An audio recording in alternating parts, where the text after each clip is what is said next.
ভয় করার মতো ভয় একটা এক্সাম্পল দিতে পারি। সামনে রমাদান মাস আসছে, রমজান মাসে ইনশাআল্লাহ আমরা সবাই রোজা রাখবো ইনশাআল্লাহ। আল্লাহ পাক আমাদের সবাইকে রমজানে পৌঁছে দিন এবং 30টা রোজা ঠিকঠাক মতো রাখার তৌফিক দান করুন। রমজানের সওম থাকে, যাকাত প্রদান করা হয়, তারাবি তাহাজ্জুদ আমরা পড়ি, কোরআন খতম করি, আলহামদুলিল্লাহ মানুষকে ইফতার করাই। দেখেন এই কাজগুলো যখন আমরা করি কেউ কিন্তু দেখছে না আমি রোজা আছে কিনা। ইচ্ছা করলে আপনি গোসল করার সময় 1 গ্লাস পানি খেয়ে ফেলতে পারেন, ওযু করার সময় চুপ করে পানি খেয়ে ফেলতে পারেন, কেউ কি দেখবে? কিন্তু আপনি করেন না। কেন করেন না? কারণ আপনি বিশ্বাস করেন আল্লাহ পাক হাজির নাজির, আল্লাহ পাক দেখছেন, শুনছেন, জানছেন। এই যে আল্লাহকে ভয় করি না দেখেই, সর্বাবস্থায় আল্লাহ পাক আমাকে দেখছেন, এই কনসেপ্টটা লালন করি, এটাই হলো হাক্কাতি, ভয় করার মতো ভয় করা। আরেকটা এক্সাম্পল দেওয়া যায়। জিবরাইল আলাইহিস সালাম একটা প্রশ্ন করছেন নবী সাল্লাল্লাহু আলাইহি ওয়াসাল্লামকে, ইয়া মুহাম্মদ সাল্লাল্লাহু আলাইহি ওয়াসাল্লাম আখবিরনি আনিল ইহসান, আমাকে ইহসান সম্পর্কে বলুন, ইহসান কি? নবীজি বলছেন সাল্লাল্লাহু আলাইহি ওয়াসাল্লাম, আল ইহসান, ইহসান হচ্ছে আন তা'বুদাল্লাহা কাআন্নাকা তারাহ, ইহসান হচ্ছে তুমি এমন ভাবে আল্লাহর ইবাদত করবে যেন তুমি আল্লাহকে দেখতে পাচ্ছ। নামাজ পড়ছো, মনে হচ্ছে আল্লাহ আমাকে দেখছেন, আমি আল্লাহকে দেখছি। যাকাত দিচ্ছ, খেয়াল খুব যে আল্লাহ আমাকে দেখছেন। দান সদকা করছো, মনে রাখবে আল্লাহ আমাকে দেখছেন, রিয়া করো না। কোরআন তেলাওয়াত করছো, চিন্তা করছো আল্লাহ আমাকে দেখছেন। আপনি রাতের বেলা মেয়েদের সাথে কথাবার্তা বলতে পারছেন না, কারণ আপনি চিন্তা করছেন আল্লাহ আপনাকে দেখছেন। আপনি সুদ খেতে পারছেন না, কারণ চিন্তা করছেন আল্লাহ আমাকে দেখছেন। গোপনে পাপ করতে পারছেন না, আল্লাহ আমাকে দেখছেন। এই যে কনসেপ্ট, তুমি এমন ভাবে আল্লাহর ইবাদত করবে যেন তুমি আল্লাহকে দেখছো। ওয়াইল্লাম তাকুন তারা, তুমি যদি আল্লাহকে দেখতে না পারো, কারণ বাইরের চোখ দিয়ে আল্লাহকে দেখা যাবে যাবে না, আসলে যাবে না। জান্নাতীরা আল্লাহকে দেখবে ইনশাআল্লাহ। কারা দেখবে? জান্নাতীরা আল্লাহ পাককে দেখবে। এটা বলে দিই ছোট্ট করে, জান্নাতের যত নাজ নেয়ামত দেওয়া হবে, এই নাজ নেয়ামত গুলো দেওয়ার পরে আল্লাহ পাক জিজ্ঞাসা করবেন আর কিছু চাও? তখন জান্নাতীরা বলবেন, এত নেয়ামত আল্লাহ আপনি দিয়েছেন, আর কি চাই? এত নাজ নেয়ামত দিয়েছেন, আর কি চাইতে পারি? তখন আল্লাহ রাব্বুল আলামিন যত নূরের পর্দা আছে এগুলো উঠিয়ে দিবেন, উঠিয়ে সরাসরি আল্লাহ পাকের দিদার দিবেন ইনশাআল্লাহ তাআলা। এরপরে জান্নাতের সৌন্দর্য ফিকে মনে হবে। স্বাভাবিক, কে সবচেয়ে বেশি সুন্দর? আচ্ছা, তো এই দুনিয়াতে আল্লাহকে দেখা যাবে না এই চোখ দিয়ে, তাহলে ওয়াইল্লাম তাকুন তারা, তুমি যদি আল্লাহকে দেখতে না পারো, ফাইন্নাহু ইয়ারাক, তাহলে জেনে রাখবে আল্লাহ পাক তোমাকে দেখছেন। এই কনসেপ্টটার নাম হচ্ছে ইহসান। ইহসানের সাথে যদি প্রতিটা ইবাদত করা যায়, তাহলে আমরা প্রকৃত তাকওয়া অর্জন করতে পারবো ইনশাআল্লাহ। ওয়ালা তামুতুন্না ইল্লা ওয়া আনতুম মুসলিমুন, আর পরিপূর্ণ মুসলিম না হয়ে তোমরা মৃত্যুবরণ করো না। যখন আমরা টেবিলের নিচ দিয়ে ঘুষ নেই, যদি আমরা ইহসান বুঝতাম, ইহসান কি জিনিস, আমি এটা করতে পারতাম না। যদি আমরা মানে উপর থেকে একটা বাজেট পেশ হচ্ছে, আস্তে আস্তে হাতি লঞ্চ করা হচ্ছে, একটা হাতি আস্তে আপনার আমার কাছে আস্তে মাছি হয়ে গেল। এটা হতো না যদি আমার কাছে ইহসান থাকতো। নামাজ পড়ছি আর মানুষ আমার নামাজ দেখছে, এই জন্য নামাজ লম্বা করছি, ইহসান থাকলে এটা হতো না। মানুষ জানুক যে আমি বড় দানশীল, এই জন্য ওয়াজ মাহফিলে এসে আমি নাম প্রকাশ করছি, আমি দিয়েছি 10, আমি 20, আমি 50, এই যে মানুষ জানুক আমি দানশীল, এরকম কনসেপ্ট থাকলে রিয়া হয়। ইহসান থাকলে রিয়া হতো না। ইহসান কি এটাই আগে বুঝি। প্রত্যেকটা ইবাদত এমন ভাবে করা যে আল্লাহ আমাকে দেখছেন এবং আল্লাহ পাকের সন্তুষ্টির জন্যই করা, রাসূলের তরিকাতেই করা। আল্লাহ রাব্বুল আলামিন সবাইকে ইহসানের সাথে ইবাদত করার তৌফিক দান করুন। এরপর আল্লাহ পাক বলছেন, ওয়ালা তামুতুন্না ইল্লা ওয়া আনতুম মুসলিমুন, মানে পরিপূর্ণ মুসলমান না হয়ে মৃত্যুবরণ করো না। এই জায়গাতে আমাদের অনেকের সমস্যা। আমরা মাশাআল্লাহ মুসলিম পরিবারে জন্ম নিয়েছি ঠিকই, কিন্তু ইসলামের অনেক বেসিক জিনিস আমরা জানি না। ঠিক আছে, মুসলিম পরিবারে জন্ম নেওয়ার পরেও দেখা যায় দুর্ভাগ্যজনক আমাদের অনেকেই নামাজ পড়ি না। মুসলিম পরিবারে জন্ম নিয়েছি কিন্তু কোরআন তেলাওয়াত করতে জানি না। মুসলিম পরিবারে জন্ম নিয়ে মাশাআল্লাহ বড় বড় জায়গায় চলে গেছি, দেশের অর্থনীতির, বিশ্বের অনেক জায়গায় চলে গেছে, কিন্তু কোরআনের 20টা 30টা সূরা পড়ার তৌফিক হচ্ছে না। নবীর হাদিস 30-40টা মুখস্থ করার তৌফিক হচ্ছে না। ইসলামের আকীদার বইগুলো পড়ার তৌফিক হচ্ছে না। ইসলামের হিস্ট্রি, ইকোনমিক্স পড়ার তৌফিক হচ্ছে না। নবীর সুন্নাহ মাফিক জীবন গড়ার তৌফিক হচ্ছে না। দাড়ি পর্যন্ত ছেড়ে দেওয়ার তৌফিক হচ্ছে না। তাহলে মুসলিম পরিবারে জন্ম নেওয়াটা বড় কথা না পরিপূর্ণ ইসলাম পালন করাটা বড় কথা? তো পরিপূর্ণ ইসলাম পালন করার আগে কনসেপ্ট ঠিক করতে হবে যে ইসলাম কি একটা পরিপূর্ণ জীবন বিধান নাকি ইসলাম একটা আংশিক জীবন বিধান? উত্তরটা আমরা নিব আল্লাহ রাব্বুল আলামিনের কাছ থেকে। সূরা মাঈদা আয়াত নাম্বার 3, সূরা মাঈদা আয়াত নাম্বার 3 আল্লাহ পাক বলছেন, বিসমিল্লাহির রহমানির রহিম, আল ইয়াউমা আকমালতু লাকুম দীনাকুম ওয়া আতমামতু আলাইকুম নি'মাতি ওয়া রাদিতু লাকুমুল ইসলামা দীনান। আমার সাথে একটু কথা বলবেন। এই আয়াতটা নাজিল হয়েছে বিদায় হজের ভাষণের সময়। বিদায় হজে কিন্তু কয়েকটা ভাষণ হয়েছে। এই বিদায় হজেই সূরা নাসর নাজিল হয়, ইযা জাআ নাসরুল্লাহি ওয়াল ফাতহ। এই বিদায় হজেই যখন নবী সাল্লাল্লাহু আলাইহি ওয়াসাল্লাম ভাষণ দিচ্ছিলেন যে আমি কি তোমাদের কাছে আল্লাহর দ্বীন পৌঁছে দিয়েছি, সাহাবীরা বলছিলেন যে হ্যাঁ, বালা ইয়া রাসূলুল্লাহ, অবশ্যই পৌঁছে দিয়েছেন। তিনি আসমানের দিকে আঙ্গুল তুলে বলছিলেন আল্লাহুম্মা ফাশহাদ, তিনবার বলেছেন আল্লাহুম্মা ফাশহাদ, আল্লাহুম্মা ফাশহাদ, যে আমি আমার দায়িত্ব পৌঁছে দিয়েছি। আল্লাহ পাক নাজিল করলেন আল ইয়াউমা, আজকের দিনে, মানে বিদায় হজের দিনে, এই 23 বছর পর, এই 23 বছরের দীর্ঘ সংগ্রামের পর, এই 23 বছর গোপন দাওয়াত দেওয়া হয়েছে, প্রকাশ্য দাওয়াত দেওয়া হয়েছে, হিজরত করতে হয়েছে, হ্যাঁ, তায়েফে গিয়ে মার খেতে হয়েছে, 15টা গালি শুনতে হয়েছে, 16 বার হত্যার চেষ্টা করা হয়েছে, হ্যাঁ, বদরের যুদ্ধ করতে হয়েছে, উহুদ করতে হয়েছে, খায়বার খন্দক, সব কিছু করার পর, দীর্ঘ 23 বছর দিন রাত অক্লান্ত পরিশ্রম করার পর, আল্লাহর জমিনে দিন প্রতিষ্ঠা করার পরে আল্লাহ পাক বলছেন আজকের এই দিনে আমি তোমাদের জন্য দিনকে পরিপূর্ণ করে দিলাম। আল ইয়াউমা আকমালতু লাকুম দীনাকুম, আমি আজকে তোমাদের জন্য দিন ইসলামকে পরিপূর্ণ করলাম। পরিপূর্ণ মানে কি? এই গ্লাস কি পরিপূর্ণ? এটা পরিপূর্ণ না, এটাতে ফাঁকা আছে। একদম পরিপূর্ণ মানে যেখানে কোনো কিছু ঢুকানোর সুযোগ থাকবে না, বের করার সুযোগ থাকবে না। আমরা যারা সায়েন্স পড়েছি টুকটাক সবাই জানি, একটা গ্লাস যদি ফিল আপ করা হয় পানি দিয়ে, এখানে যদি আমি একটা ইটের বা পাথরের টুকরা ফেলে দেই, তাহলে ওই পাথর যে পরিমাণ জায়গা দখল করবে ততটুকু পরিমাণ পানি বের হয়ে যাবে কিনা? ওই কঠিন পদার্থটা স্থান দখল করবে না? ঠিক একইভাবে ইসলামের মধ্যে যদি নতুন কিছু ঢুকানো হয়, তাহলে দেখা যাবে ইসলামে কিছু বের হয়ে চলে আসবে। ইসলামে কিছু নতুন ঢুকাবেন, তাহলে মূল ভেজাল যেটা ঢুকাবেন ওই জায়গায় খাঁটি কিছু বের হয়ে চলে আসবে। বুঝতে পারছি? আচ্ছা, তাহলে ইসলামে কোনো কিছু ঢোকানোর সুযোগ নাই, বের করার সুযোগ নাই। আচ্ছা, আসুন, আল্লাহ পাক বলছেন আল ইয়াউমা আকমালতু লাকুম দীনাকুম, আমি দ্বীন ইসলামকে আজকে পরিপূর্ণ করলাম। ওয়া আতমামতু আলাইকুম নি'মাতি, তোমাদের উপর আমি আমার নিয়ামতকে পূর্ণতা দিয়ে দিলাম। ওয়া রাদিতু লাকুমুল ইসলামা দীনান, দ্বীন ইসলামকে তোমাদের জীবন বিধান মনোনীত করে আমি আল্লাহ তোমাদের প্রতি সন্তুষ্ট হয়ে গেলাম। সুবহানাল্লাহ। তো প্রিয় ভাইরা, এখান থেকে বুঝতে পারলাম যে দ্বীন ইসলাম একটা পরিপূর্ণ জীবন বিধান। কেউ যদি বলে দ্বীন ইসলাম পরিপূর্ণ নয়, কেউ যদি বলে দ্বীন ইসলাম পরিপূর্ণ নয়, কিছু ঢোকানোর বাকি আছে বা কিছু বের করা যাবে, তাহলে ইমাম মালিক রাহিমাহুল্লাহর ভাষায় ফাকাদ জাআমা আন্না রাসূলুল্লাহ সাল্লাল্লাহু আলাইহি ওয়াসাল্লাম ক্বাদ খানা রিসালা। এই সেন্টেন্সটা বুঝবেন। ইমাম মালিক রাহিমাহুল্লাহ বলছেন, কেউ যদি চিন্তা করে যে ইসলাম পরিপূর্ণ নয়, কিছু ঢোকানোর সুযোগ আছে, বের করার সুযোগ আছে, ঠিক আছে, তাহলে ফাকাদ আন্নামা জাআমা আন্না রাসূলুল্লাহ সাল্লাল্লাহু আলাইহি ওয়াসাল্লাম ক্বাদ খানা রিসালা, তাহলে সে যেন এটা প্রতিষ্ঠা করতে চাচ্ছে বা ধারণা করছে যে নবী সাল্লাল্লাহু আলাইহি ওয়াসাল্লাম তার উপর অর্পিত রিসালাতের দায়িত্বে খেয়ানত করেছেন। নাউযুবিল্লাহ। তাই না বিষয়টা? যদি নবী সাল্লাল্লাহু আলাইহি ওয়াসাল্লাম কি আমাদেরকে কোনো বিষয় বলতে বাদ রেখেছেন যেটা ভালো, এমন কিছু নিষেধ করতে বাদ রেখেছেন যেটা খারাপ? যত কিছু ভালো আমাদের নবী সাল্লাল্লাহু আলাইহি ওয়াসাল্লাম তা আমাদেরকে শিখিয়েছেন, ঠিক আছে না? আর যা কিছুই খারাপ তা থেকে আমাদের নবী সাল্লাল্লাহু আলাইহি ওয়াসাল্লাম আমাদেরকে বিরত থাকতে বলেছেন। মানে আল্লাহ এবং তার রাসূল ভালো কিছু বলতে বাদ রাখেন নাই এবং খারাপ কিছু থেকে বারণ করতে বাদ রাখেন নাই। তাহলে কেউ যদি মনে করে ইসলাম পরিপূর্ণ না, কিছু ঢুকানোর সুযোগ আছে, বের করার সুযোগ আছে, তাহলে সে ধারণা করছে যে রাসূল সাল্লাল্লাহু আলাইহি ওয়াসাল্লাম তার উপর অর্পিত রিসালাতের দায়িত্বে নাউযুবিল্লাহ খেয়ানত করেছে। তাই হচ্ছে না প্রমাণ? এবং সে দাবি করতে চাচ্ছে সে ইসলাম নবীর চেয়ে, সাহাবীদের চেয়ে ভালো বোঝে, তারা যেটা করেন নাই সে সেটা করছে। তার মানে কি? সে ধারণা করছে যে আমি রাসূলের চাইতে, সাহাবীদের চাইতে দিন বেশি বুঝি, তাই না?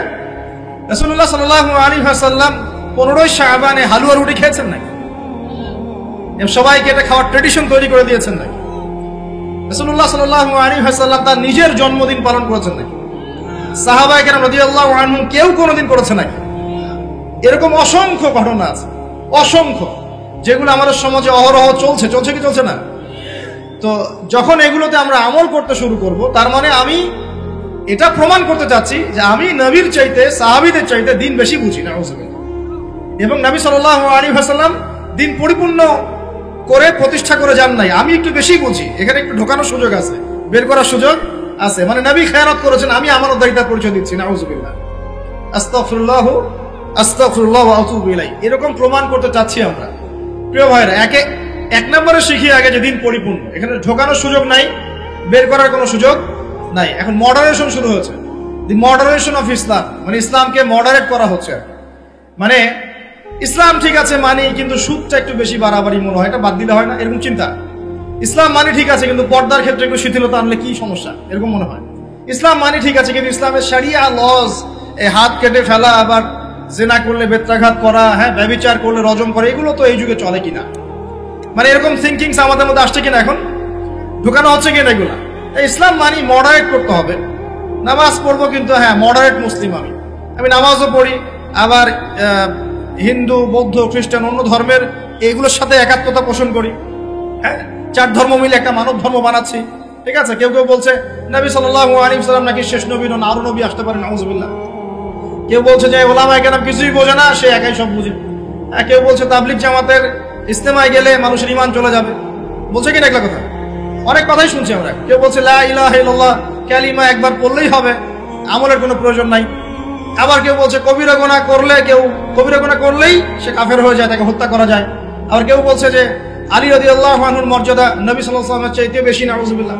কেউ বলছে আরো নবী আসতে পারে, গোলাম আহমদ কাদিয়ানীও একজন, সে মাহদী, সেই ঈসা। কত মানুষ কত কথা বলছে। কেউ বলছে ভাগ্য বলতে কিছু নাই, মানুষ নিজেই তার ভাগ্যের নিয়ন্ত্রণ। কেউ বলছে ভাগ্যই সব, মানুষের কর্মের কোনো স্বাধীনতা নাই, চুরি করে মানুষ, এই কারণেই আল্লাহ লিখে রাখছেন তাই, নাউযুবিল্লাহ। এরকম অনেকেই। কেউ বলছে যে যুক্তি দিয়ে ইসলাম মানতে হবে, যুক্তি বিজ্ঞান দর্শন দিয়ে যে জ্ঞানটা পাবো এটাই জ্ঞান, আল্লাহ পাকের ওহীর জ্ঞান চূড়ান্ত নয়, যুক্তি বিজ্ঞান দর্শন দিয়ে যা আসবে সেটাই জ্ঞান। কত রকম মানে মডারেশন চলে আসছে আমাদের মধ্যে, আসছে কিনা। এখন প্রথমে আগে হজম করতে হবে, ইসলামটা আল্লাহ পাক পরিপূর্ণ করেছেন কার মাধ্যমে? নবী সাল্লাল্লাহু আলাইহি ওয়াসাল্লামের মাধ্যমে। কিসের দ্বারা? কোরআনের দ্বারা এবং হাদিসের দ্বারা, কোরআন এবং সুন্নাহর দ্বারা। এরপর সাহাবায়ে কেরাম তার উপর আমল করে দেখিয়েছেন, তার পরের জেনারেশন আমল করে দেখিয়েছেন, 4 ইমামগণ আমল করে দেখিয়েছেন, মুহাদ্দিসিন কেরাম আমল করে দেখিয়েছেন, যত বরেণ্য উলামায়ে কেরাম প্রত্যেক যুগে যুগে তারাও কিন্তু আমল করে দেখিয়েছেন। পরবর্তী জেনারেশনের ক্ষেত্রে গিয়ে কিছু কিছু ইখতিলাফ এসেছে, ফিকহি মাসআলা ইখতিলাফ এসেছে। এই ইখতিলাফগুলো এখন পর্যন্ত আছে, এই ইখতিলাফগুলো থাকবে, কিন্তু এর কারণে আমরা কখনো বিভক্ত হয়ে যাব না ইনশাআল্লাহ। ইখতিলাফ থাকতে পারে, ফিকহি মাসআলা ইখতিলাফ থাকতে পারে, এর ফলশ্রুতিতে আমরা কখনো বিভক্ত হয়ে যাব না ইনশাআল্লাহ তাআলা। এবারে আসেন, আল্লাহ পাক বলছেন এই পরিপূর্ণ দিন বাদ দিয়ে অন্য দিন যদি কেউ তালাশ করে কবুল করা হবে কিনা, একটা বড় প্রশ্ন কিনা। উত্তর আল্লাহ পাক দিচ্ছেন একই সূরায় না, এটা আল্লাহ পাক দিচ্ছেন সূরা আলে ইমরানে গিয়ে 85 নম্বর আয়াতে। আল্লাহ পাক বলছেন ওয়া মান ইয়াবতাগি গায়রাল ইসলামি দীনান ফালা ইউকবাল মিন, কেউ যদি ইসলাম নামক এই পরিপূর্ণ জীবন ব্যবস্থাকে বাদ দিয়ে অন্য কোন দিন তালাশ করে, অন্য কোন কোড অফ লাইফ তালাশ করে, ফালা ইউকবাল মিন, তার কাছ থেকে কোন ফরজ নফল কোন আমলই কবুল করা হবে। তারপরে আল্লাহ পাক বলছেন ইন্না দীনা ইনদাল্লাহিল ইসলাম, এই সূরা 19 নম্বর আয়াতে আমার কাছে আল্লাহ পাক বলছেন নিশ্চয় আল্লাহর কাছে একমাত্র গ্রহণযোগ্য দ্বীনের নাম কি? ইসলাম। ইসলাম একমাত্র দ্বীন, সেটা আবার পরিপূর্ণ, এটা বাদ দিয়ে অন্য কোনো দিন তালাশ করলে কবুল হবে না। Concept clear? এবার সামনে যাই, পরিপূর্ণ মানে কি, পরিপূর্ণ অর্থটাকে এটাও তো বুঝতে হবে। পরিপূর্ণ মানে শর্ট করে বলি, আমাদের জীবনে 5টা থেকে 6টা ডিপার্টমেন্ট থাকে, একটু বোঝেন। একটা ডিপার্টমেন্ট হচ্ছে আমাদের ইবাদত বন্দেগীর ডিপার্টমেন্ট, মানে আমরা এখানে নামাজ পড়ি, রোজা রাখি, হজ যাকাত এগুলো করি, আমরা তাসবিহ তাহলিল জিকির আজগার এগুলো করি, ইবাদত বন্দেগী করি, আল্লাহর জিকির, তাসবিহ তাহলিল, দান সাদাকা, নামাজ রোজা, হজ যাকাত ইত্যাদি, এগুলো হচ্ছে আমাদের ইবাদত বন্দেগীর ডিপার্টমেন্ট 1 নাম্বার। 2 নাম্বার আমাদের পারিবারিক ডিপার্টমেন্ট আছে, আমরা পরিবার চালাই, বিয়ে শাদী করি, হ্যাঁ, স্ত্রী সন্তান লালন পালন ভরণ পোষণ দেই ইত্যাদি, পরিবারের মধ্যে দিনের আমরা চর্চা করি, এটা পারিবারিক ডিপার্টমেন্ট। 3 নাম্বার হচ্ছে সোশ্যাল, আমরা সামাজিক জীব, সমাজে আমরা একে অপরের সাথে মেলামেশা করি, সামাজিক বিষয়গুলো ডিল করি, এটা আমাদের সামাজিক জীবন। 4 নাম্বার আমাদের পলিটিক্যাল লাইফ আছে, মানুষ কিন্তু খলিফা, আল্লাহ পাকের কি খলিফা, আল্লাহ পাকের জমিনে সে খলিফার দায়িত্ব পালন করবে। যদি আল্লাহর বিধান অনুযায়ী করে তাহলে আল্লাহর খলিফা, যদি শয়তানের বিধান অনুযায়ী করে তাহলে শয়তানের খলিফা। কথা ক্লিয়ার? যদি আল্লাহ পাকের বিধান অনুযায়ী করে তাহলে আল্লাহর খলিফা, যদি শয়তানের বিধান অনুযায়ী করে তাহলে শয়তানের খলিফা। তখন খলিফার কনসেপ্ট থাকবে। পলিটিক্যাল লাইফে ইসলামিক কিছু হেদায়েত আছে, এটা আমাদের পলিটিক্যাল লাইফ। 5 নম্বর হচ্ছে আমাদের কালচারাল লাইফ, আমরা সাংস্কৃতিক জীবন আছে আমাদের। সাংস্কৃতিক ক্ষেত্রে আমরা বিভিন্ন ক্ষেত্রে বিভিন্ন কাজ করি, আমাদের কৃষ্টি কালচার সংস্কৃতি আছে। আর 6 নম্বর হচ্ছে আমাদের ইকোনমিক লাইফ, যেখানে আমরা মুআমালাত, ব্যবসা বাণিজ্য, চাকরি বাকরি ইত্যাদি এগুলো করি। তো আপনাকে আমি বুঝালাম যে আমাদের জীবনের ডিপার্টমেন্ট কটা ভাই? মোটামুটি ভাবে 6টা। 1 নম্বর ইবাদত বন্দেগীর জীবন। ইবাদত বন্দেগীর জীবনে কোরআন এবং সুন্নায় 100% হেদায়েত আছে কি নাই? কথা বলেন এবার, আছে কি নাই? আচ্ছা। 2 নম্বর আমাদের পারিবারিক জীবনের হেদায়েত গুলো কোরআন সুন্নায় আছে কি নাই? আছে না নাই? আচ্ছা, খেয়াল করবেন কোনটা নাই। 3 নম্বর আমাদের সোশ্যাল জীবন, সামাজিক জীবনের হেদায়েত কোরআন সুন্নায় আছে না নাই? 4 নম্বর আমাদের পলিটিক্যাল হেদায়েত গুলো কোরআন সুন্নায় পাওয়া যায় কি যায় না? 5 নম্বর আমাদের কালচারাল জীবনের হেদায়েত পাওয়া যায় কি যায় না? 6 নম্বর আমাদের ইকোনমিক জীবন, ইকোনমিক লাইফ, অর্থনৈতিক জীবনের হেদায়েত কোরআন এবং সুন্নাহ দিয়েছে কি দেয় নাই? তাহলে জীবনের প্রতিটা ক্ষেত্রের হেদায়েত কোরআন এবং সুন্নায় আছে না নাই? এখন প্রশ্ন হচ্ছে আপনি মানবেন কি মানবেন না? এখন প্রশ্ন হচ্ছে আপনি মানবেন কি মানবেন না? যদি মানেন দুনিয়াতে সফল, পরকালে জান্নাত।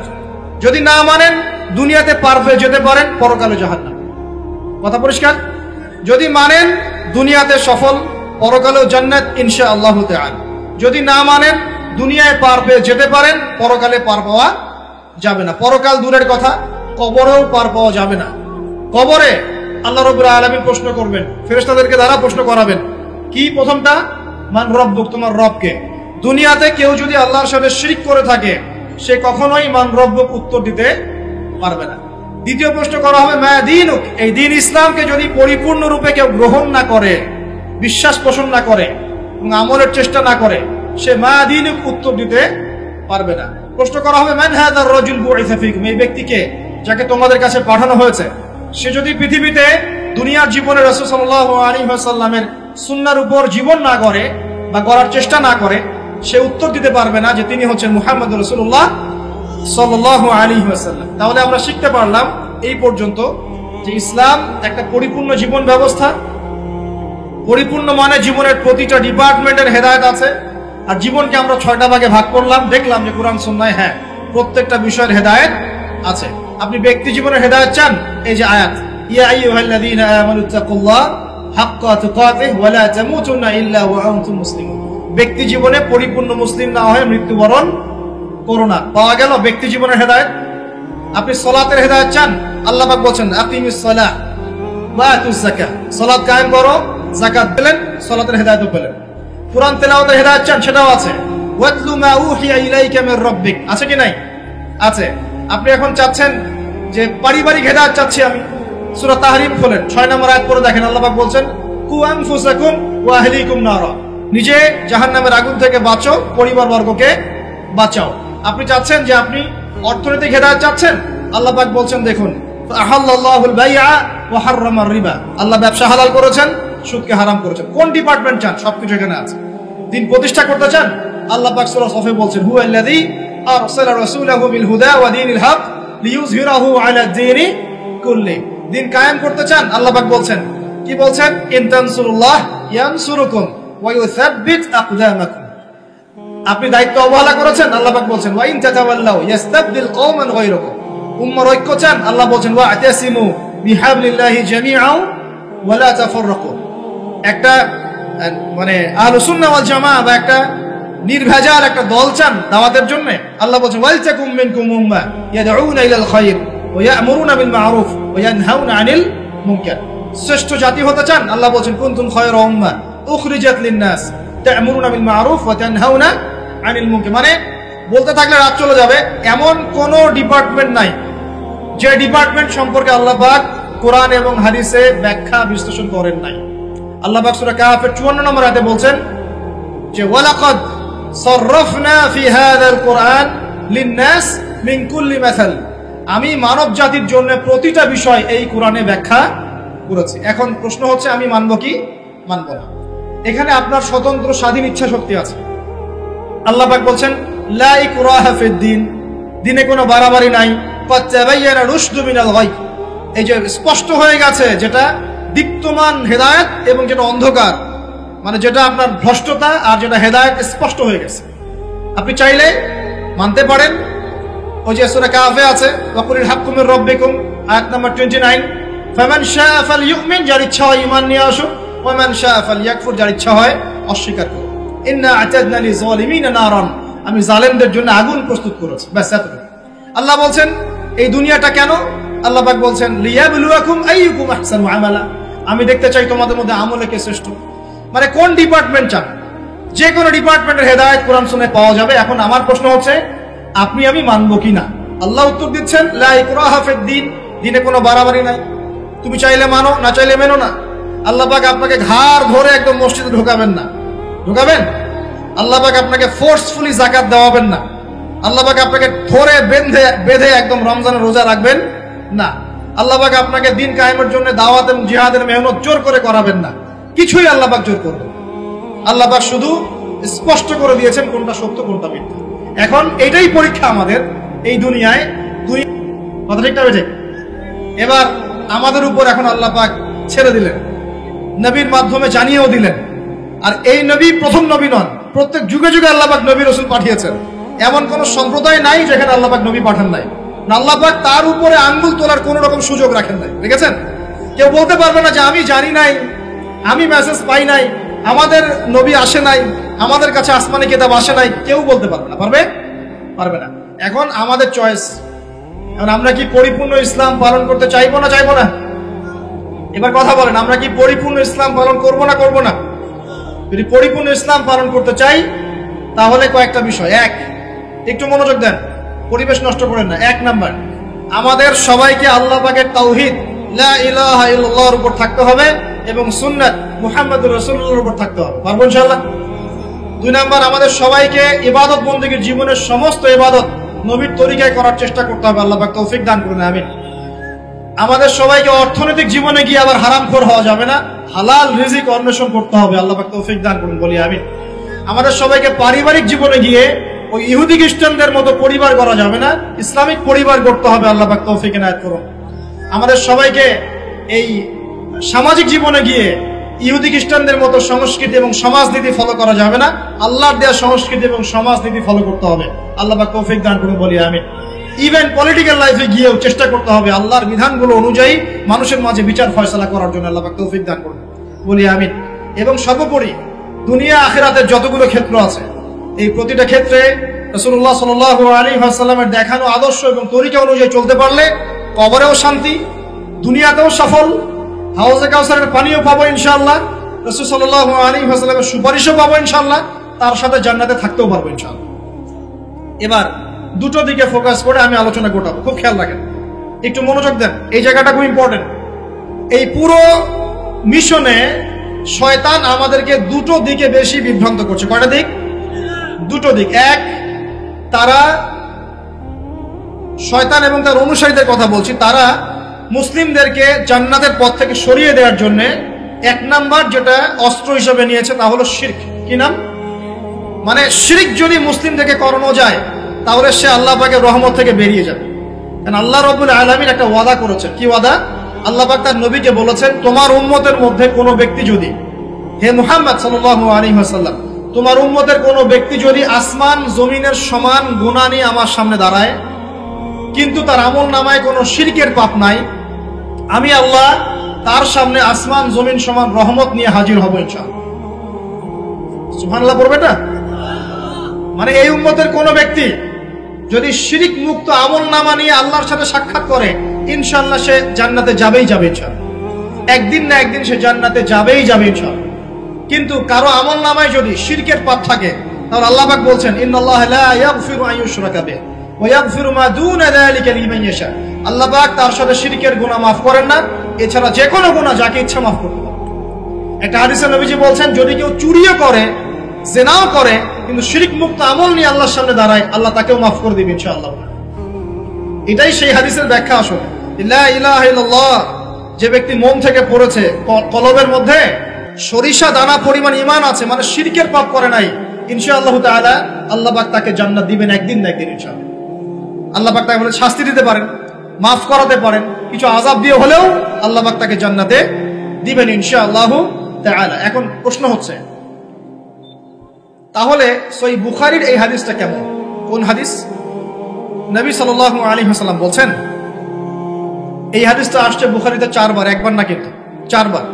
নবীজি বলছেন কিয়ামতের দিনে, মনোযোগ দেন প্রিয় ভাই, কিয়ামতের দিনে আদম আলাইহিস সালামকে ডেকে আনা হবে, ডেকে বলা হবে তোমার সন্তান যারা আছে আদম সন্তান, তাদের মধ্য থেকে তুমি জাহান্নামীদেরকে আলাদা করে ফেলো।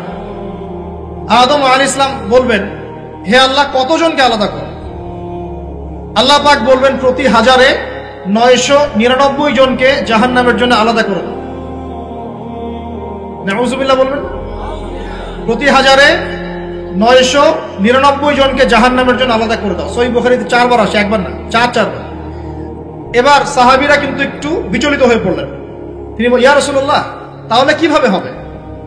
নবী সাল্লাল্লাহু আলাইহি ওয়াসাল্লাম বলছেন, আশ্বস্ত হও, জান্নাতীদের কাতার হবে 120টা। কয়টা? 120টা।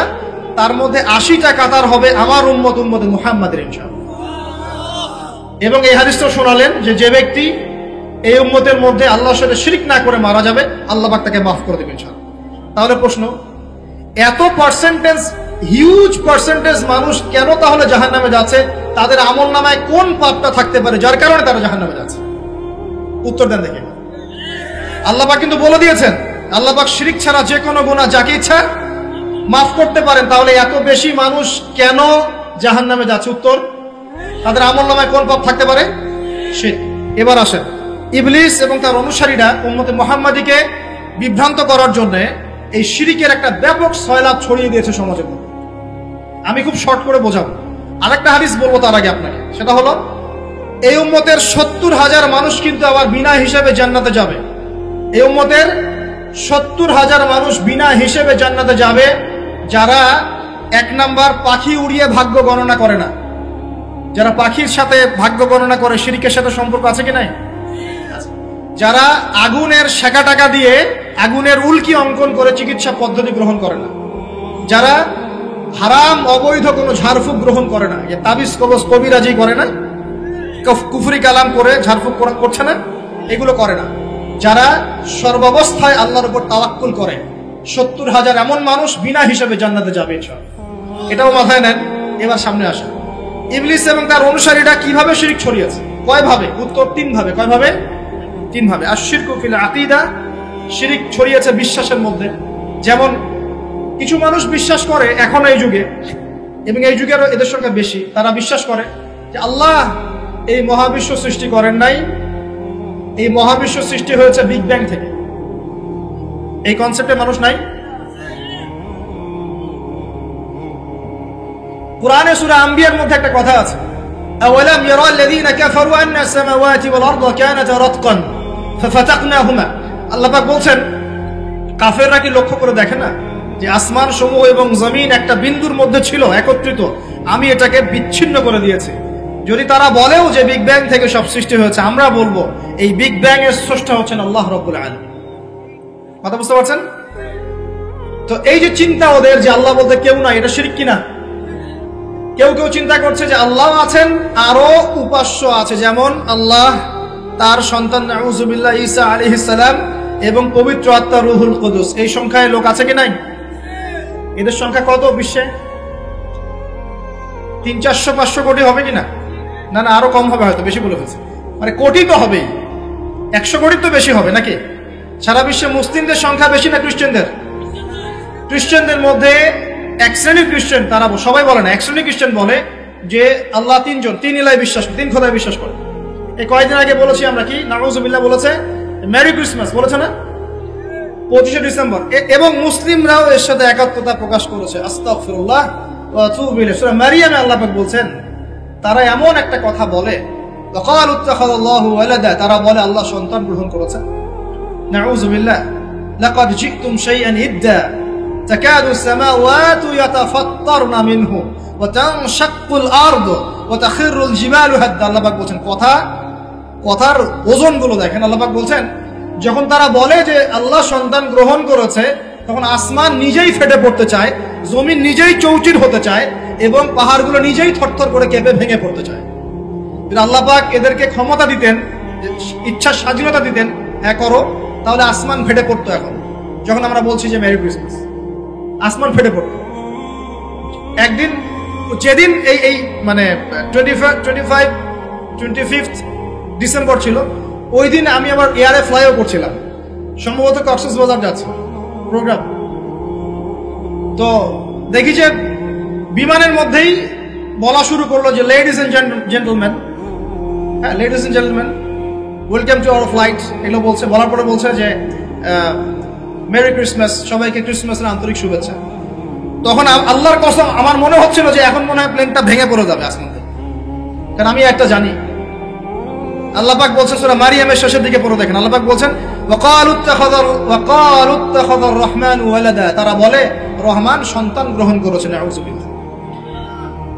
তাকাদুস সামাওয়াতু ইয়াতাফাত্তারনা মিনহু, এই কথা শুনে আসমান ফেটে পড়তে চায়। ওয়া তানশাক্কুল আরদ, জমিন চৌচির হতে চায়। ওয়া তাখিরুল জিবালু হাদ্দা, পর্বত ফেটে পড়তে চায়, চৌচির হতে চায়। সুবহানাল্লাহ। লাকাদ জিতুম শাইআন ইদ্দা, তোমরা একটা চরম রকম ভয়ঙ্কর মিথ্যা প্রতারণাপূর্ণ কথা নিয়ে এসেছো। যখন বলছে কেউ মেরি ক্রিসমাস, তার মানে সে স্বীকার করছে যে 25শে ডিসেম্বরে আল্লাহ পাক ঈসা আলাইহিস সালামকে জন্ম দিয়েছেন। নাউযুবিল্লাহ। তাই কি না? বুঝতে পারেন না কথা? আর আমরা নামাজে বলছি লাম ইয়ালিদ ওয়া লাম ইউলাদ, কুল হুয়াল্লাহু আহাদ আল্লাহুস সামাদ। লাম ইয়ালিদ, তিনি কাউকে জন্ম দেন নাই, ওয়া লাম ইউলাদ, তাকেও কেউ জন্ম দেয়নি, ওয়া লাম ইয়াকুল লাহু কুফুয়ান আহাদ। একবার এই সূরা পড়লে কোরআনের 3 ভাগের 1 ভাগ পড়ার নেকি হয়ে যায়। 3 বার পড়লে 1 খতম কোরআনের নেকি হয়ে যায়। এমনি এমনি হয় না, কারণ কোরআনের 3 ভাগের 1 ভাগ হচ্ছে আল্লাহর তাওহীদ। কোরআনের 3 ভাগের 1 ভাগ কি? আল্লাহর তাওহীদ। এই যে 3 ভাগের 1 ভাগ, আরেক ভাগ হচ্ছে হুকুম আহকাম, কি করবে কি করবে না। আরেক ভাগ হচ্ছে হিস্ট্রি, ইতিহাস, কি হয়েছে এই পর্যন্ত বিশ্বে। কোরআন 3 ভাগে ভাগ করতে পারবে না। প্রিয় ভাইরা, এটা শিরক কিনা? এবং কোটি কোটি মানুষ কি এই শিরকে বিশ্বাস করে কিনা?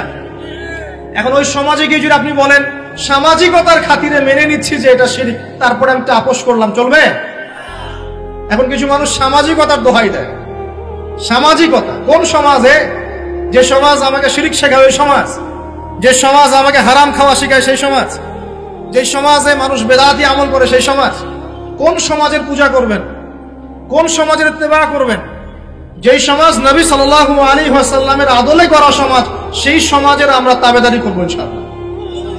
আর যেই সমাজ জাহেলিয়াতের আদলে গড়া, সেই সমাজের তাবেদারি করতে হবে। আল্লাহ পাক বোঝার তৌফিক দান করুন।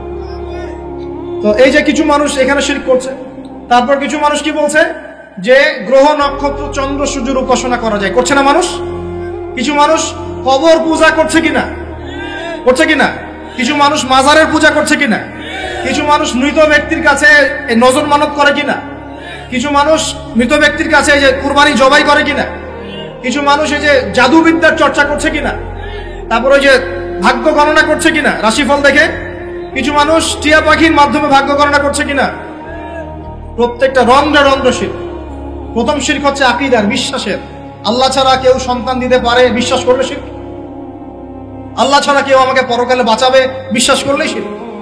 আল্লাহ ছাড়া কেউ আমাকে ভালো করতে পারে বিশ্বাস করলে শিরক। খারাপ করতে পারে বিশ্বাস করলে শিরক। আল্লাহ ছাড়া কেউ উপকার অপকার করতে পারে বিশ্বাস করলে শিরক। আল্লাহ থেকে সব হয়, এই কনসেপ্টের বাইরে গেলেই শিরক হয়ে যাবে। সবকিছু কার থেকে হয়? তো এই যে লা ইলাহা ইল্লাল্লাহ একটা আকীদার বিষয়। প্রথমে আকীদার মধ্যে শিরক ঢুকেছে, একটা শিরক ঢুকেছে আমলের মধ্যে। আশ-শিরকু ফিল আমাল, আমলগুলোর মধ্যে। কিরকম? এই যে আল্লাহ বাদ দিয়ে অন্য কাউকে সিজদা করা, আল্লাহ বাদ দিয়ে অন্য কারোর জন্য নজর মানত করা, আল্লাহ বাদ দিয়ে অন্য কারোর জন্য যে আপনি কুরবানি করছেন, হ্যাঁ আল্লাহ ছাড়া অন্য কারোর কাছে দোয়া করছেন, সবই শিরক। এই যে আপনি হাতের মধ্যে একটা বালা পরে আছে, বালাটা খুলতে বললে খোলেন না। কেন খোলেন না? আপনার ধারণা এটা খুলে ফেললে আপনার ক্ষতি হবে, রোগ আর ভালো হবে না। এই যে আকীদা, শিরকি আকীদা, শিরকি আকীদা, টাটকা শিরকি আকীদা। যদি মনে করেন যে এটা খুললে, এই যে আংটি একটা পরেছেন, মনে করেন এই নিয়তে পরে থাকেন যে এই আংটি পরার পরে আমার রোগ ভালো হবে, টাটকা শিরক এটা। এমনি যদি পড়েন সৌন্দর্য বর্ধনের জন্য পড়েছি, কোনো সমস্যা নেই, ইন্নামাল আমালু বিন্নিয়াত। কিন্তু যদি এই নিয়তে পড়েন এই আংটিটা পরলে আমার রোগটা ভালো হবে, খুললে আর রোগ ভালো হবে না, ব্যাস শিরক হয়ে গেছে। তারপরে বিয়ে হচ্ছে না, তাবিজ করতেছে, তাবিজ করলে বিয়ে হবে, শিরক হয়ে গেল। আবার একজন একজনকে ভালোবাসে, অবৈধ ভালোবাসা, বৈধটা না অবৈধটা। এখন তার আবার বিয়ে ঠিক হয়েছে এক জায়গায়, এই বিয়ে সে ভাঙাবে, কবিরাজের কাছে গিয়ে বিয়ে ভাঙানি করতেছে, চালাচালি করতেছে, নকশা আঁকতেছে, করে না? স্বামী স্ত্রীর কথা শোনে না, স্ত্রী চলে গেছে কবিরাজের কাছে, গিয়ে বলছে আমার স্বামী আমার কথা শোনে না, তাবিজ করবো, তাবিজ দেন। স্বামী ঘুমায়, বালিশের নিচে দেখে তাবিজ। আসেন এরকম কুফরি কালাম, সবই শিরক। কেউ জাদুবিদ্যার চর্চা করতেছে মানুষ এখন। এবং বিশ্বাস করেন, আমি একটা নিউজ দিই আপনাদেরকে, এখন বিশ্বের একটা অংশের মানুষ সত্যি সত্যি ব্ল্যাক ম্যাজিক বা কালো জাদু করে। ব্ল্যাক ম্যাজিক বা কালো জাদুর চর্চা হচ্ছে, আবার নতুন করে বিশ্বে কালো জাদুর চর্চা হচ্ছে। এবং এর সাথে কিন্তু জিউসরা সম্পৃক্ত আছে। কারা সম্পৃক্ত? ওই যে যারা প্যালেস্টাইন কেড়ে নিয়েছে ওরাও সম্পৃক্ত আছে। তো খেয়াল রাখতে হবে এগুলো থেকে বাঁচার জন্য কি করব?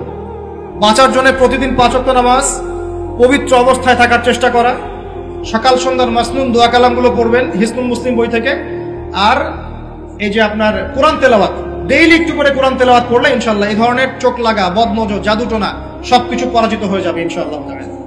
বহু মানুষ জিনের উপাসনা শুরু করেছে, হ্যাঁ, জিন তাবে করছে, জিনকে দিয়ে কাজ করাচ্ছে। এগুলো তো সায়েন্স বিশ্বাস করে না, করে? জিন জাতির অস্তিত্ব আছে কি নাই? ওমা খলাকতুল জিন্না ওয়াল ইনসা, আল্লাহ পাক বলছেন ওমা খলাকতুল জিন্না ওয়াল ইনসা, আমি জিন আর মানুষকে সৃষ্টি করেছি কি জন্য? ইল্লা লিয়াবুদুন, আমার ইবাদত করার জন্য। আমাদের সবার সাথেই একটা করে শয়তান জিন আছে, আছে না নাই? আছে। বাথরুমে যান না, বাথরুমে যাওয়ার সময় কি দোয়া পড়েন? আল্লাহুম্মা ইন্নী আউযু বিকা মিনাল খুবসি ওয়াল খুবসি আর খাবাইস, মানে কি? খুবসি আর খাবাইস মানে কি? দুষ্ট, নোংরা জিন, শয়তান। তো সুলাইমান আলাইহিস সালামের যুগ থেকে জাদুবিদ্যার চর্চা চলে আসছে, এবং আমাদের নবী মুহাম্মদ সাল্লাল্লাহু আলাইহি ওয়াসাল্লামকেও কিন্তু জাদু করা হয়েছিল, জানেন এটা? আমাদের নবী সাল্লাল্লাহু আলাইহি ওয়াসাল্লামের মাথার চুল মোবারককে নিয়ে জাদু করেছিল এক ইহুদি মহিলা, ঠিক আছে? এই জাদুর অস্তিত্ব ছিল একটা কূপের নিচে। আলী রাদিয়াল্লাহু আনহু গিয়ে সেটাকে খুঁজে বের করেন, রাসূল সাল্লাল্লাহু আলাইহি ওয়াসাল্লামের সামনে ওটা ধ্বংস করে দেওয়া হয়। এরপরে এই সময় নাজিল হয় কুল আউযু বিরাব্বিল ফালাক মিন শাররি মা খালাক ওয়া মিন শাররি গাসিকিন ইযা ওয়াকাব ওয়া মিন শাররিন নাফাসাতি ফিল উকাদ। এটা হচ্ছে জাদুর আয়াত। ওয়া মিন শাররিন নাফাসাতি ফিল উকাদ ওয়া মিন শাররি হাসিদিন ইযা হাসাদ। এবার নাজিল হয় কুল আউযু বিরাব্বিন নাস মালিকিন নাস ইলাহিন নাস মিন শাররিল ওয়াসওয়াসিল খান্নাস আল্লাযী ইউওয়াসওয়িসু ফি সুদুরিন নাস মিনাল জিন্নাতি ওয়ান নাস। এই সূরা দুটো নাজিল হয় এই ঘটনার প্রেক্ষিতেই। আমরা তো শানে নজুল অনেকে জানি না, এইগুলো এখন শিরকি আকীদা আমাদের সমাজে চলছে। আবার একটা কি, কথার মধ্যে শিরক চলছে। কথা আমরা বলছি আমরাই সমস্ত ক্ষমতার অধিকারী, বলছে কি না? এরকম কথা শোনা যায় না? আর তাবারাকাল্লাযী বিয়াদিহিল মুলক মানে কি? বরকতময় সেই সত্তা যার হাতে সমস্ত ক্ষমতা, রাজত্ব। তাবারাকাল্লাযী বিয়াদিহিল মুলক, তিনি বরকতময় সত্তা যার হাতে সমস্ত ক্ষমতা। আমরা বলি লা হাওলা ওয়ালা কুওয়াতা ইল্লা বিল্লাহ, কোন শক্তি সামর্থ্য নাই কে ছাড়া? আল্লাহ ছাড়া। আর আমরা এদিকে বলছি সমস্ত ক্ষমতা আমাদের হাতে। এটা কি শিরক হচ্ছে না? শিরক হচ্ছে। আমরা বলি, অনেক সময় বলে ফেলি, ভাই কেমন আছেন? হ্যাঁ ভাই আপনার দোয়ায় ভালো আছে। আপনি কি আমার দোয়ায় ভালো আছেন? আপনাকে বলতে হবে যে আলহামদুলিল্লাহ, আল্লাহর ইচ্ছায় অতঃপর আপনার দোয়ায় ভালো আছে। কথা খুব সাবধানে, আলহামদুলিল্লাহ আল্লাহর ইচ্ছায় এবং অতঃপর আপনার দোয়ায় ভালো আছে। অতঃপর বলতে হবে, অতঃপর, এবং না, অতঃপর। বলছে মা কেমন আছে? ভালো আছে, ডাক্তার ভালো ছিল, না হলে মাকে বাঁচানো যেত না, ব্যাস শিরক হয়ে গেল। বলছে নৌকাটা ডুবে যাচ্ছিল, মাঝি ভালো ছিল, না হলে নৌকা ডুবে যাইত। ড্রাইভারটা ভালো ছিল, না হলে রাস্তায় নির্ঘাত অ্যাক্সিডেন্ট হতো। এইটা কথা আমরা চলতে ফিরতে শিরক করতেছি। এই যে মেয়ে ছেলেরা বল তোমাকে ছাড়া বাঁচবো না,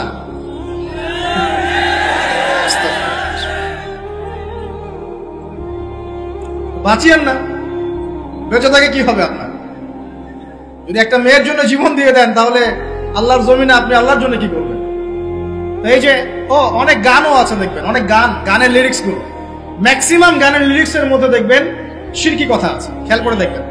তো এই কথায় তিনটা ক্ষেত্র বললাম, কথায়, কাজে এবং চিন্তায়। এই তিনটা ক্ষেত্রে মুসলিম সমাজের মধ্যে এখন শিরক বিরাজ করছে। এটা আমাদের উম্মতের সবচেয়ে বড় সমস্যা। আল্লাহ পাক আমাদের সবাইকে শিরক মুক্ত আমল করার তৌফিক এনায়েত করুন, সকলে বলে আমি। তাহলে কি করতে হবে? আমি কয়েকটা বই পড়ার পরামর্শ দিচ্ছি। কিতাবুত তাওহীদ একটা বই আছে, শিরক সম্পর্কে অনেক বিস্তারিত আলোচনা করা আছে, এটা পড়তে পারেন। তারপরে কোরআন সুন্নাহর আলোকে ইসলামী আকীদা একটা বই আছে, এটা পড়তে পারেন।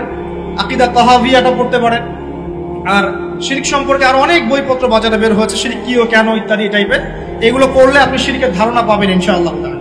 আল্লাহ পাক আমাদের সবাইকে শিরক মুক্ত আমল করার তৌফিক ইনায়াত করুন, সকলেই বলি আমিন। আর একটা কথা বলি শিরক সম্পর্কে, সেটা হলো আধুনিক সময়ে কিন্তু নতুন একটা শিরক চালু হয়েছে, এটা শুনে রাখেন। সেটা কি? আল্লাহর যত হালাল আছে এগুলোকে মানুষ হারাম করছে দিন দিন, আর আল্লাহ পাকের হারামগুলোকে হালাল করছে দিন দিন। এটা কিন্তু একটা শিরকি আকীদা, এটাও কিন্তু শিরক, জানেন? ইত্তাখাযু আহবারহুম ওয়া রুহবানাহুম আরবাবা মিন দুনিল্লাহ, তারা ধর্ম নেতা এবং সমাজ নেতাদেরকে রবের আসনে বসিয়েছিল। এখন আলী ইবনে হাতেম তিনি বলছেন রাদিয়াল্লাহু আনহু যে আমরা তো আমাদের ধর্মনেতা বা সামাজিক নেতাদের তো পূজা করি না। তখন নবী সাল্লাল্লাহু আলাইহি ওয়াসাল্লাম বলছেন তারা কি আল্লাহর হালালকে হারাম করে দেয় না, তোমরা কি তা মেনে নাও না? আবার তারা কি আল্লাহর হারামকে হালাল করে ফেলে না, তোমরা কি তা মেনে নাও না? তখন তিনি বলছেন বেলা ইয়া রাসূলুল্লাহ, এটা তো আমরা করি। তখন নবী সাল্লাল্লাহু আলাইহি ওয়াসাল্লাম বলছেন তিলকা ইবাদাতুহুম, এটাই তো ওদের ইবাদত করা। কেউ যদি আল্লাহর হালালকে হারাম করে আর আমরা তা মেনে নেই, আমরা ওদের ইবাদত করছি। কেউ যদি আল্লাহর হারামকে হালাল করে নেয়, হালালকে হারাম করে নেয়, আমরা তার কথা মেনে নেই, তাহলে আমরা তার ইবাদত করছি। আল্লাহ পাক আমাদেরকে এই ধরনের শিরক থেকে বাঁচার তৌফিক দান করুন। আরেকটা সমস্যা বলে শেষ করছি, উম্মার মানে দুর্দশার অন্যতম একটা কারণ, সেটা হলো বেদাত। এটুক বলে একটু বসেন, 10 মিনিট সময় নেব, এটা একটা ইম্পর্টেন্ট টপিক, এটা একটু বুঝতে হবে, খুব ইম্পর্টেন্ট।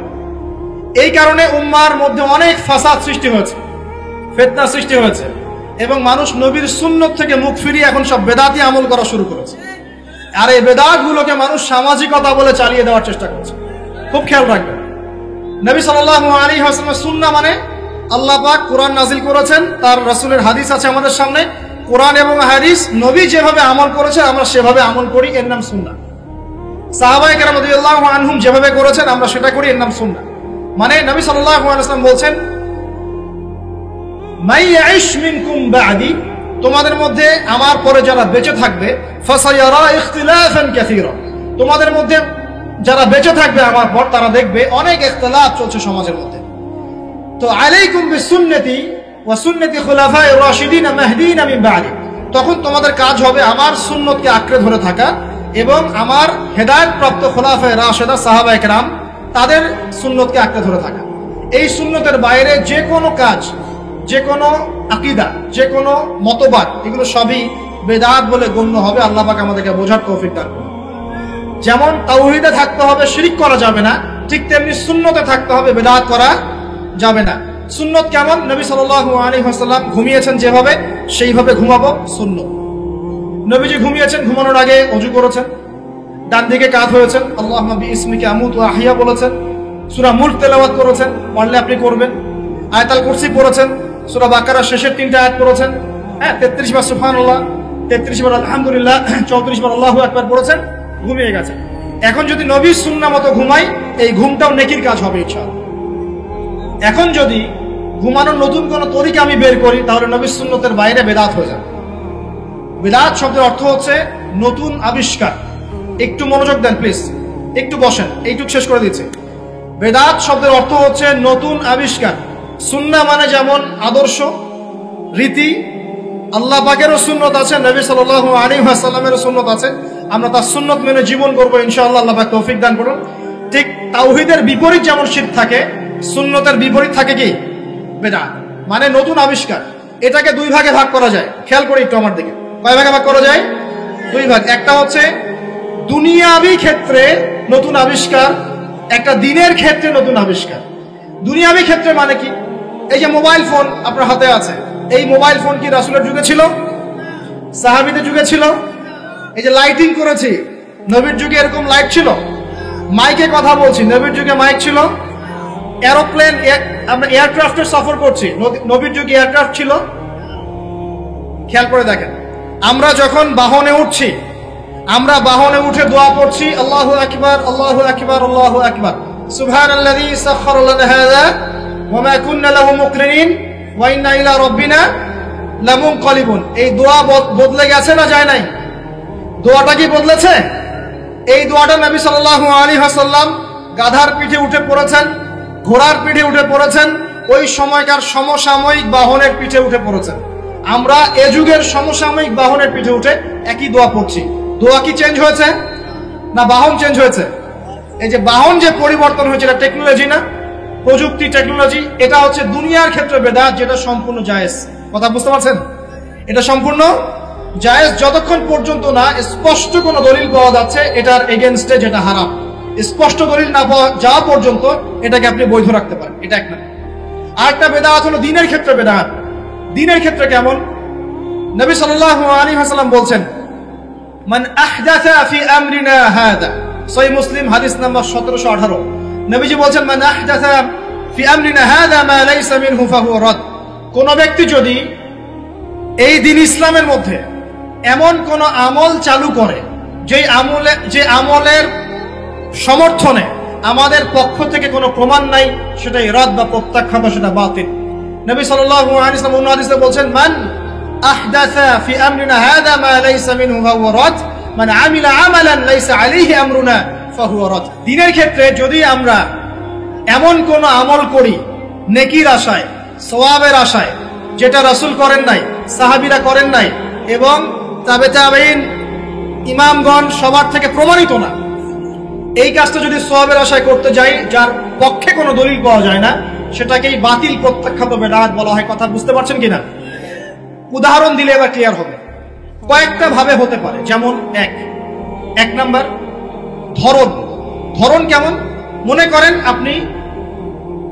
মনে করেন যে আপনি হালুয়া রুটির সেমাই খাবেন, খুব ভালো কথা। হালুয়া রুটির সেমাই খাওয়া কি জায়েজ না জায়েজ?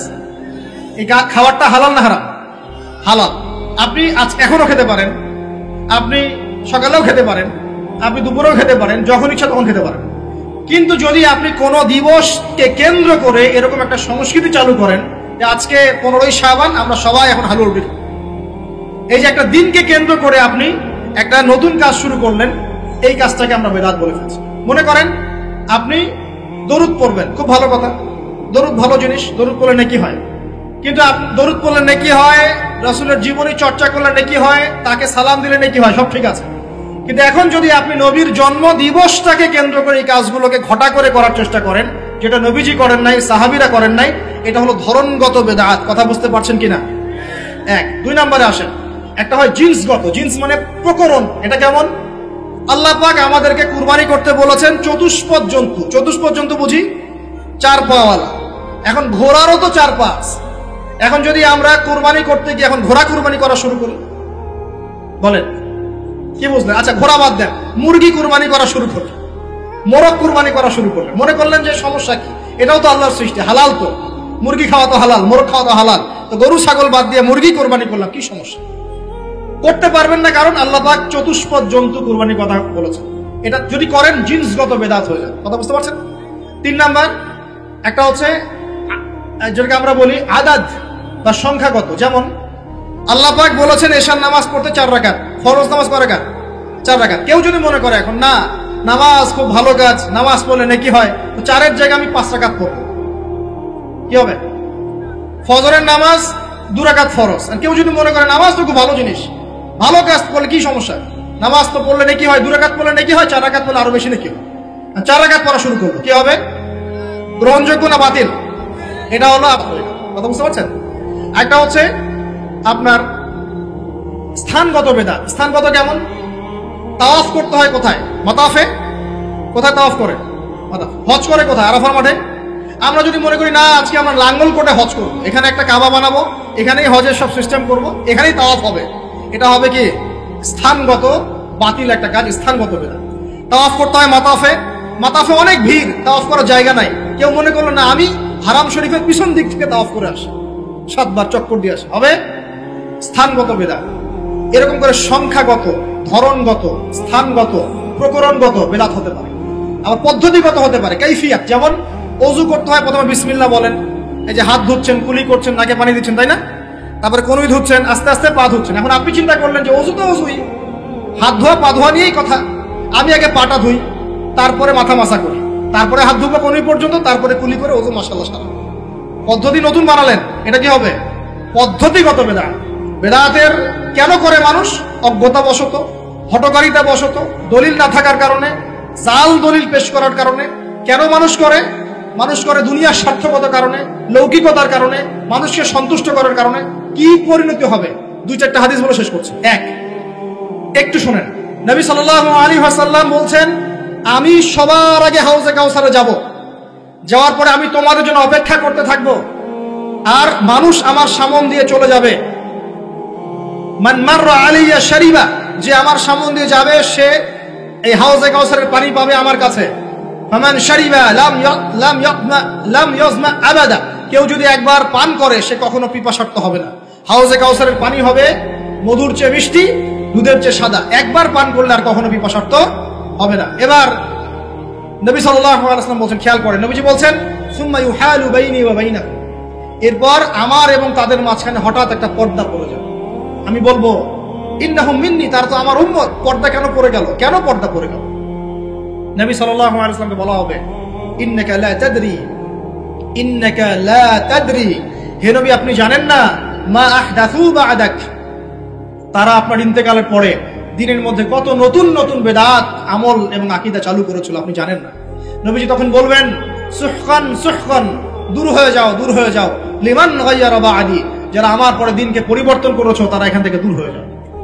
অন্য হাদিসে আসছে, নবী সাল্লাল্লাহু আলাইহি ওয়াসাল্লাম বলেন, মান আহদাসা হাদাসান, কেউ যদি কোনো বেদাত করে, ওয়া আওয়া মুহদিসান, এবং বেদাতিকে সম্মান করে আশ্রয় দেয়, সে যেন ইসলাম ধ্বংস করার কাজে সাহায্য করে। এক হাদিসে বলছেন, ফাআলাইহি লানাতুল্লাহি ওয়া মালাইকাতিহি ওয়ান নাসি আজমাইন, কেউ যদি বেদাত করে, বেদাতিকে আশ্রয় দেয়, তাকে সম্মান করে, তার উপরে আল্লাহ এবং তার ফেরেশতা এবং পুরো মানব জাতির লানত, অভিশাপ আছে। আর হাদিসে নবীজি বলছেন, 3 জন ব্যক্তি আসছে তার আমল দেখতে। আমল দেখে একজন বলছে, নবীজির আমল তো কম মনে হচ্ছে, নবীজির আমল দেখলে আমাদের চলবে না। قد غفر له ما تقدم من ذنبه وما تأخر, নবীজির আগের পরের সব গুনাহ maaf, তার আমল দেখলে আমাদের চলবে না। ফাইন্নাহুম তাকাল্লুহা, আমলকে তার অল্প মনে করলো। একজন বলছে, আম্মা আনা, আমি উসাল্লি লাইলান আবাদা, আমি সারা রাত নামাজ পড়বো, আমি ঘুমাবো না। আরেকজন বলছে, আনা আসুমুদ দাহরা ওয়ালা উফতির, আমি বছরের প্রত্যেকদিন রোজা রাখবো, কোনোদিন রোজা ভাঙবো না। আরেকজন বলছে, আনা আ'তাজিলুন নিসা, আমি মহিলাদেরকে ত্যাগ করলাম, ওয়ালা আতাজাওয়াজু আবাদান, আমি কোনোদিন বিবাহ শাদী করব না। এবার নবী সাল্লাল্লাহু আলাইহি ওয়াসাল্লাম এসে বলছেন, আনতুম কুলতুম কাযা ওয়া কাযা, তোমরা কি এরকম এরকম কথা বলছিলে? ওয়াল্লাহি, আমি আল্লাহর কসম করে বলছি, ওয়া ইন্নী লা আখশাকুম লিল্লাহি ওয়া আতকাকুম বিহি, আমি তোমাদের চাইতে বেশি আল্লাহকে ভয় করি এবং আমি তোমাদের মধ্যে বেশি মুত্তাকি মানুষ। তোমাদের মধ্যে সবচেয়ে মুত্তাকি আমি, এবং আমি সবচেয়ে বেশি আল্লাহকে ভয় করি। কিন্তু আনা উসাল্লি ওয়া আরকুদ, আমি নামাজ পড়ি আবার ঘুমাই, রাতে আমি নামাজও পড়ি, কিছু অংশ ঘুমাই। আনা আসুম ওয়া আফতির, আমি সিয়ামও রাখি আবার ছেড়েও দিই, রোজাও রাখি ছেড়েও দিই, তা না আমি সারা বছর রোজা রাখি না। আনা আতাজাওয়াজু নিসা, আমি যে বিয়ে শাদী করেছি, আমার স্ত্রীরা আছে, আমার একাধিক স্ত্রী আছে। ফামান, শোনেন, ফামান রাগিবা আন সুন্নতি, নবীজি বলছেন, কেউ যদি আমার এই সুন্নত থেকে মুখ ফিরিয়ে নেয়, ফামান রাগিবা আন সুন্নতি, কেউ যদি আমার সুন্নত থেকে মুখ ফিরায়, মানে বেদাতি আমল চালু করে, তাহলে কি? ফামান রাগিবা আন সুন্নতি ফালাইসা মিন্নি, সে আমার উম্মতের অন্তর্ভুক্ত না। এই হাদিস যথেষ্ট। নবীর সুন্নত যখন যেটা যেভাবে পাবেন সেইভাবে আমল করবেন, এর বাইরে কোনো তরিকা ফলো করতে গেলে কি হবে? সুন্নাহর খেলাফ বেদাত হবে। বেদাত করলে আমল ধ্বংস হয়ে যায়, আল্লাহ পাকের লানত পেতে হয়, ফেরেশতারা অভিশাপ করেন, পুরো মানব জাতি অভিশাপ করে। এবং যে ব্যক্তি শুধু বেদাত করে না, বেদাতিকে আশ্রয় দেয়, তাকে নবী সাল্লাল্লাহু আলাইহি ওয়াসাল্লাম বলছেন, সে যেন ইসলাম ধ্বংস করার কাজে সাহায্য করলো। আর দুটো মারাত্মক কথা হচ্ছে, ইমাম ইবনে তাইমিয়া তিনি বলছেন যে, আল বেদাআতু আহাব্বু ইলাল ইবলিস মিনাল মাসিয়া, এই বেদাতগুলো ইবলিসের কাছে পাপের চাইতে বেশি পছন্দের, মিষ্টি। কারণ একজন পাপী মানুষ তওবা করার ফুরসত পায়, সে মনে করে যে আমি চুরি করছি, জিনা করছি, খারাপ কাজ করছি, এটা পাপ হচ্ছে, সে তওবা করার সুযোগ পেতে পারে। কিন্তু একজন বেদাতি মানুষ, সে মনে করে আমি ভালো কাজই তো করছি, আমি কেন তওবা করব? তাই মৃত্যুর আগ পর্যন্ত তওবা করার ফুরসত হয় না। এটা খুব খারাপ। সে যদি বেদাতি আমল করে, সে প্রমাণ করতে চাচ্ছে যে সে রাসূল সাল্লাল্লাহু আলাইহি ওয়াসাল্লামকে বলতে চাচ্ছে যে আল্লাহর রাসূল দিনকে পরিপূর্ণ করেন নাই, আমি তার চেয়ে দিন বেশি বুঝি, এবং রাসূল সাল্লাল্লাহু আলাইহি ওয়াসাল্লাম দিনের আমানতদারিতার সাথে খেয়ানত করেছেন। নাউযু বিল্লাহি মিন যালিক। আল্লাহ রাব্বুল আলামিন আমাদের সবাইকে বিদআত মুক্ত সুন্নতে আমল করার তৌফিক দান করুন এবং শিরিক মুক্ত তাওহীদের উপর থাকার তৌফিক এনায়েত করুন। আমরা দোয়া করি আল্লাহ পাক সবাইকে যেন মাফ করে দেন, কোরআন সুন্নাহ মাফিক জীবন গড়ার তৌফিক দেন, 5 ওয়াক্ত সালাত যেন জামাতের সাথে আদায় করার তৌফিক এনায়েত করেন, ইসলাম পরিপূর্ণরূপে পালন করার তৌফিক দান করেন এবং দিন ইসলামকে আল্লাহর জমিনে প্রচার প্রসার এবং প্রতিষ্ঠা করার তৌফিক আল্লাহ পাক আমাদের সবাইকে দান করেন। সকলেই বলি আমিন।